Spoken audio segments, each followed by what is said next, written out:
यदि आपके विरुद्ध किसी सार्वजनिक ज़मीन पर अवैध अतिक्रमण की शिकायत की गई है और आपके विरुद्ध उस शिकायत पर संबंधित प्रशासनिक अधिकारी और क्षेत्रीय राजस्व निरीक्षक मौके पर आते हैं और उस शिकायत की जांच करते हैं और ये जांच करते हैं कि क्या आपके द्वारा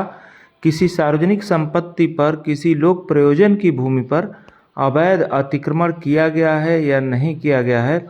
इस संबंध में अगर जांच करने के लिए आते हैं तो उस समय क्या क्या सावधानियां हमको रखनी चाहिए और किन किन बातों का ध्यान रखना चाहिए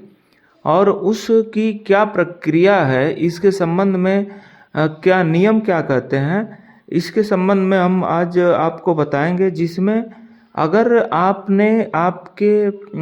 किसी भूमिधरी या किसी प्लाट के सटे अगर कोई सार्वजनिक प्रयोग की ज़मीन है और आपका कोई विपक्षी है जो आपसे रंजिश रखता है, उसके द्वारा अगर ये शिकायत की जाती है कि नहीं आपने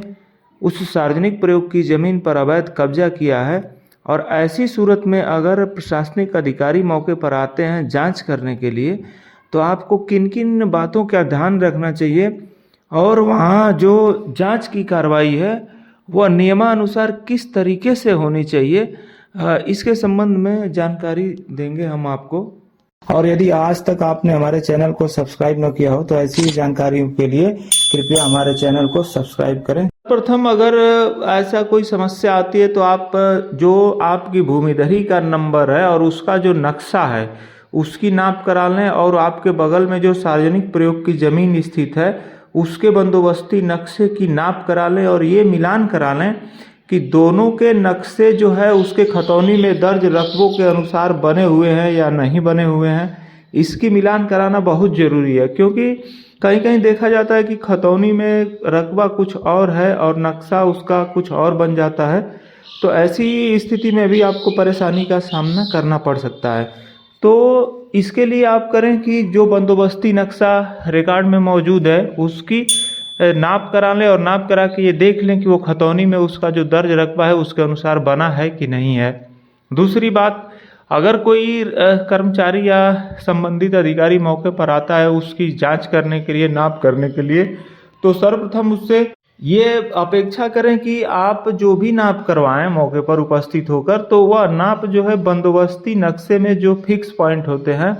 उन फिक्स पॉइंट से ही किसी भी प्रकार की कोई नाप करके और किसी भी नंबर को चिन्हित करने की कार्रवाई किया जाना चाहिए। इसके संबंध में माननीय उच्च न्यायालय की तमाम विधि व्यवस्थाओं में भी ये कहा गया है कि अगर दो नंबर हैं, अगर एक नंबर सार्वजनिक प्रयोग की अराजी है और एक नंबर आपकी भूमिधरी है, अगर उसके संबंध में बेदखली की रिपोर्ट प्रेषित करनी है तो वो सेक्शन 24 में जो प्रक्रिया अपनाई गई है नाप के लिए उसके अनुसार ही सीमांकन होना चाहिए और उस सीमांकन के आधार पर फील्ड बुक बनना चाहिए और उसके बाद जो है बेदखली की जो रिपोर्ट है वो प्रेषित होनी चाहिए।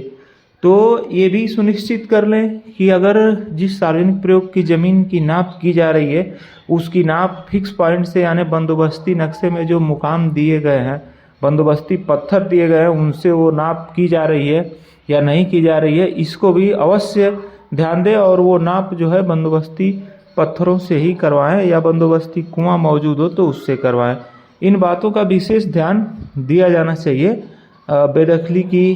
कार्रवाई के संबंध में अगर कोई सीमांकन किया जा रहा है तो।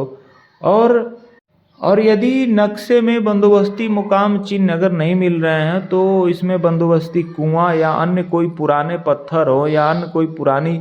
वस्तु हो जो बहुत काफ़ी समय से पूर्व हो और नक्शे में उसका चिन्ह दिया गया हो तो उससे भी नाप कराई जा सकती है।